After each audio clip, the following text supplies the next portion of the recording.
कल 5 तारीख है और 5 तारीख को लेकर सभी अभ्यर्थी जो हैं वो बहुत ज्यादा समझिए गुस्से में है। कहीं ना कहीं कंप्यूटर शिक्षकों की जो बहाली है वो नहीं आने के कारण अभ्यर्थियों में एक अलग गुस्सा है। लेट नहीं है तो लेट का आंदोलन कल और उसके बाद कंप्यूटर की बहाली को लेकर पटना की सड़कों पर आपको अभ्यर्थी दिखेंगे और भारी संख्या में दिखेंगे।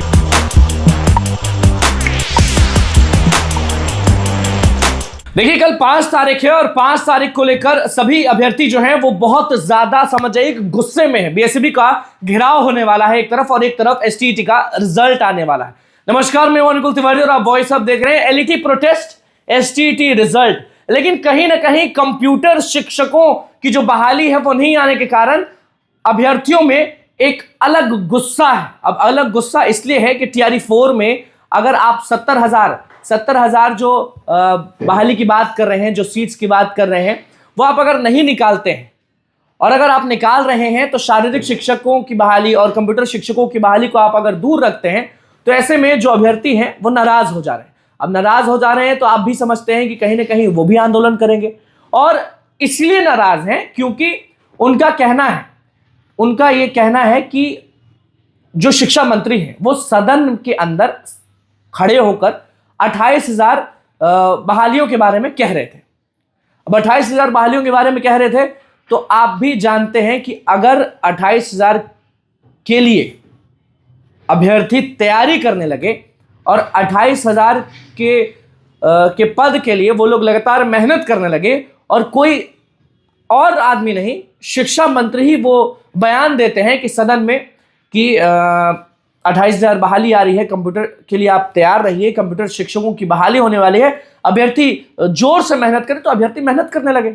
अब अभ्यर्थी मेहनत करने लगे तो उन लोगों को लगा कि टीआरई 4 में बम्पर बहाली आएगी। बम्पर बहाली तो भैया आ रही है, 70,000 लोग कह रहे हैं। लेकिन कल गुरु रहमान सर ने कहा कि 70,000 नहीं आ रहा, तो ये भी एक कंफ्यूजन है। लेकिन 28,000 की जो बात कहे थे शिक्षा मंत्री, वो झूठ क्यों बोले? ऐसे में सब लोग का यही एक नारा लगाने लोग कि झूठे हैं शिक्षा मंत्री, सदन के अंदर जीतने के लिए, साजिश रचने के लिए कह देते हैं कि 28,000 कंप्यूटर शिक्षकों की बहाली आने वाली है और उसके बाद वो बहाली अब तक सामने नहीं आई है। क्योंकि शिकायत है कि जो कंप्यूटर शिक्षक बनकर स्कूलों में हैं उनको वो व्यवस्था नहीं दी जा रही है कि वो लोग कंप्यूटर पढ़ा सकें, कंप्यूटर सिखा सकें अपने बच्चों को। तो अगर वो लोग रह के नहीं पढ़ा पा रहे हैं तो कहां से बहाली आएगी? तो शिक्षा मंत्री पे सारे अभ्यर्थी जो हैं वो बहुत गुस्से में हैं। वो लोग का हाथ जोड़ के यही निवेदन है कि कंप्यूटर शिक्षक की बहाली आप जल्द से जल्द दे दें, क्योंकि आपने बोला था कि 28,000 पदों पर रहेगी ये बहाली और रहेगी, मतलब कि वादा किए थे शिक्षा मंत्री सदन के अंदर, चुनाव से पहले की बात करें।